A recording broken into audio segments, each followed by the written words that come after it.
Most of my identity has been derived from traumatic childhood trips to the circus. Thankfully, unpacking the identity behind power chords is a little bit easier. So today we're going to talk about power chords, the identity behind them, major or minor, and what you can kind of do to kind of use this to your advantage when you're playing either rhythm or lead type stuff. I'm rocking the Gibson SG today because it is the ultimate power chord machine. And the first thing we're going to start off with is just a regular A power chord. Okay, so a power chord is a root note. A, the 5th fret on the low E string is A, and the 7th fret on the A string, which is its 5th. That means the 1 and the 5 of the major scale combined make this chord. Kind of like the sound of rock and roll, specifically on an SG. You can move this around, and it almost always sounds good no matter where you are because it isn't major or minor. The distinguishing quality between a major or minor chord is its 3rd, okay?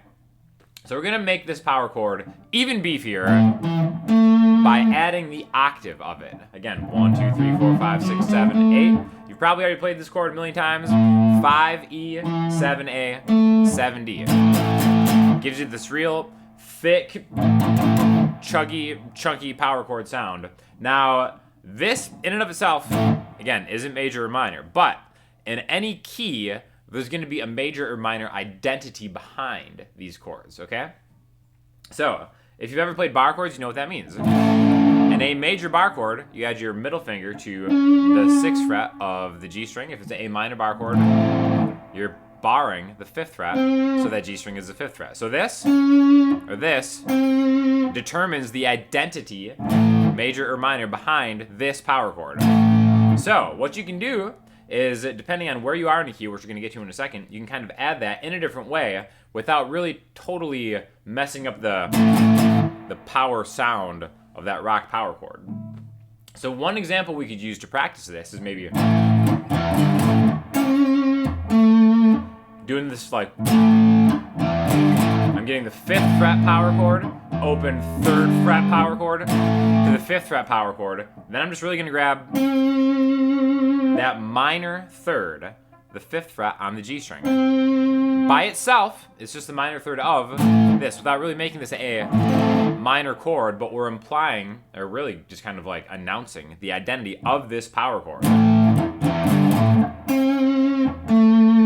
Now the great thing about this is no matter where you are in a key, you can always use this note to pivot into any kind of minor pentatonic riff lick, however you want to kind of embellish this. So if we go to our favorite A minor pentatonic scale, any lick you can kind of come out of that. That's why it's cool to have like a lick vocabulary, because you can identify that as where the minor 3rd is, and then whatever blues, pentatonic, metal licks you can do, you can always pivot it right there from a power chord. Now, the opposite of that, the inverse, would be a major one, which the 6th fret on the G string is what I said the major chord was. So we can do the same thing. And then coming back down to its root note establishes major 3rd, A, okay? So this is just either a major or A minor, but compositionally we're kind of identifying it as major or minor within that. Now we're going to run through all the chords in the key of A, all the power chords anyway, and then we're going to talk about how you can get to either their major or minor 3rd to kind of like give that identity there, right? So again, this is going to be kind of going off of a video I did last week that I'll link you to about just like the least amount of music theory you should know, being the first 6 notes in the key of A. We have A, B, C sharp, 5, 7, 9, and then down the string, 5, 7, 9, D, E, F sharp, 5, 7, 9, 5, 7, 9, power chord, power chord, power chord, power chord, power chord, power chord. Now there's no way that you can play those notes and have it sound really that bad. Really, this is a great way to kind of maybe get into writing your own chord progressions, because you're really just going back and forth between these 6 spots, and then however you want to mix and match them.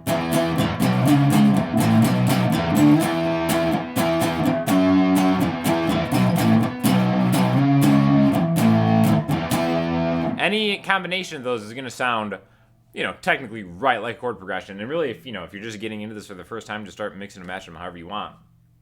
But like I said in that previous video, we have 6 spots for chords, even if they're power chords, and each of them have the ability to expose their identity with that major, minor, third. So let's kind of go through all of them and how you can do that in each one, right? So that first one, in the key of A, is going to be a major third. So however you want to think of it, you can think of it as this bar chord where your middle finger sits, or you can kind of jump with your pointer finger, or however you want to get there, but the A chord and its major third. The 2 chord is going to be minor. So there's what that minor third is. Again, it's on the same fret as the root note. Same with the 3 chord. So 1 is major, 2 is minor, 3 is minor. Okay, so the 2 chord, it's minor third. The 3 chord, it's minor third. This is a great exercise if you just want to kind of run through it. The 1 chord and its major third. The 2 chord and its minor third. The 3 chord and its minor third. Okay? And it's a good way to kind of just skip strings and maybe get your hand moving around in different places. And you notice I'm also adding like some vibrato because I'm rocking the Gibson SG and I feel like I really have to, I gotta lay it on thick or else Gibson's gonna take this guitar back. Now we do the same thing on the A string. Here's the 4 chord. Now its major third is gonna be a little bit different when you're rooting on the A string. It's actually gonna be here, okay? It's gonna share the same fret as where its 5th is. 1, 2, 3, 4, 5. This is a D major chord. The 3rd in D major is going to be an F sharp, which is the 7th fret on the B string. So you can still play a power chord, which is 5A, 7D, 7G, and then kind of get to that major third right there. Same thing with the 5 chord. 1, 2, 3, 4, 5. The 5 chord in A is E. There's the E power chord. And then you can grab this note right here, the 9th fret on the B string, which is a G sharp. You can do it open. But again, this is just kind of like a good way to use all movable shapes. And then eventually we get to the 6th chord right here, which is F sharp minor. And now you'll notice in this minor chord voicing rooted on the A string, the 3rd is right here. This is the minor 3rd. When we have a root note here. Okay? So all together, just through this one key, we have the 1 power chord, major third, 2 power chord, minor third, 3 power chord, minor third, 4 power chord, major third, 5 power chord, major third, 6 power chord, minor third, right? So it's just kind of good to maybe identify where those notes are, even if you're not playing these as like major or minor chords, you can still play them as.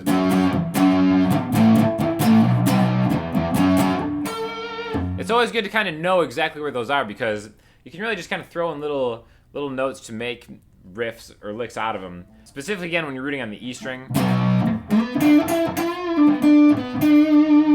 to get in that minor pentatonic pivot point, as I like to kind of look at it. And it's all about, just seeing all the possible notes behind any chord, particularly power chords, and I think the major or minor third is really kind of like, in my opinion, one of the most important places to start because it really opens up a whole other world into playing modally and all that kind of stuff. So hopefully that was helpful to you, and if you enjoy learning like this, consider maybe taking the masterclass that I did with my buddy Ian. Links below to that, and if you have any questions or comments, hit me in the comment section. Instagram, Twitter, or the website. I'll talk to you all soon. Thanks a lot.